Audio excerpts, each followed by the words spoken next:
Man has used organisms found in nature to kill or disable his enemies since the Middle Ages. One of the earlier examples occurred in the 14th century when the Tartar army laid siege to Kaffa, a walled city along the Black Sea. When an outbreak of bubonic plague began to ravage the Tartars, they decided to catapult the plague-ridden corpses into the city, thereby helping to start an outbreak within the walls. Shortly thereafter, the Genoese defenders within the city were stricken with plague and fled to Italy. They carried this infection with them to Europe, beginning the outbreak of the horrible Black Death, which decimated the European population.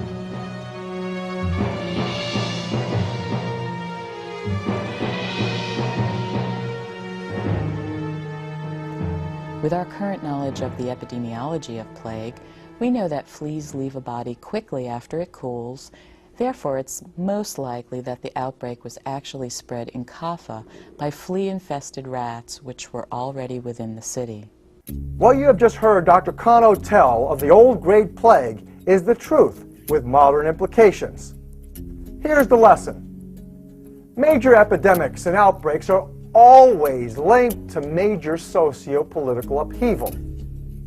Today, our cancer and AIDS pandemics, explosive diabetes and heart disease rates, obesity poisonings, and even recent avian flu frights are all man-made, politically contrived, and financially triggered and sustained.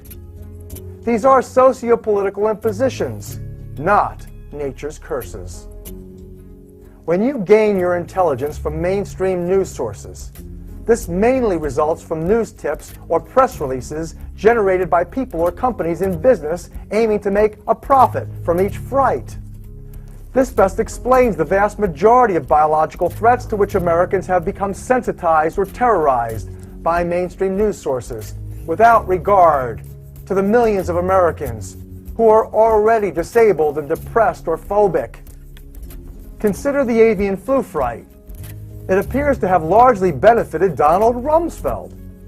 Besides directing the Department of Defense, few people recall his position as CEO of Cereal Company, maker of NutraSweet, the poisonous sugar substitute, controversially approved by the FDA, along with the first oral birth control pill. Rumsfeld chaired the board of Gilead Sciences, Inc., initially a small company that developed and now licenses Tamiflu to the drug giant Hoffmann La Roche. Tamiflu is the only government-recommended treatment for an epidemic that hasn't happened yet. The fright over the avian flu sent Rumsfeld's cronies' stock soaring. Other examples of white-collar bioterrorist attacks include several alleged E. coli outbreaks, meat packaging company takeovers, and SARS. Vast industries are built, company takeovers occur, or competition is destroyed by death threats and terror campaigns. The Japanese Imperial Unit 731 operated in the 1930s and 40s when Japan was mobilized and ready for war. General Shiro Ishii, mastermind of this terrible program, had a mission to turn illness into weapons of murder. Ishii was particularly fascinated by plague because with plague, a biological warfare attack could present like a natural epidemic. Person-to-person spread could then produce disease out of proportion to the original amount of agent used. The Japanese were unable to disseminate plague by either aerosol or in the water supply, so they used nature's vector for spreading the disease, the common flea. Ceramic bombs loaded with infected fleas were dropped over several cities in mainland China, causing large outbreaks among their population. The old Japanese military was not the only ones growing plague and other dangerous bioweapons, risking severe outbreaks. Numerous experts say that besides Germany's bio-warriors coming to America, the U.S. inherited all of Japan's bioweapon secrets following World War II, including a dangerous germ originally called Kuru. This agent, on the 1971 list of National Cancer Institute studies, is believed to have come from the Japanese experimenting on Aboriginal people in New Guinea, who modern spin doctors made a big deal about their being cannibals. They blamed the cannibals for this disease's spread. But cannibals did not spread this agent to the National Cancer Institute. Carlton Gajdusek did.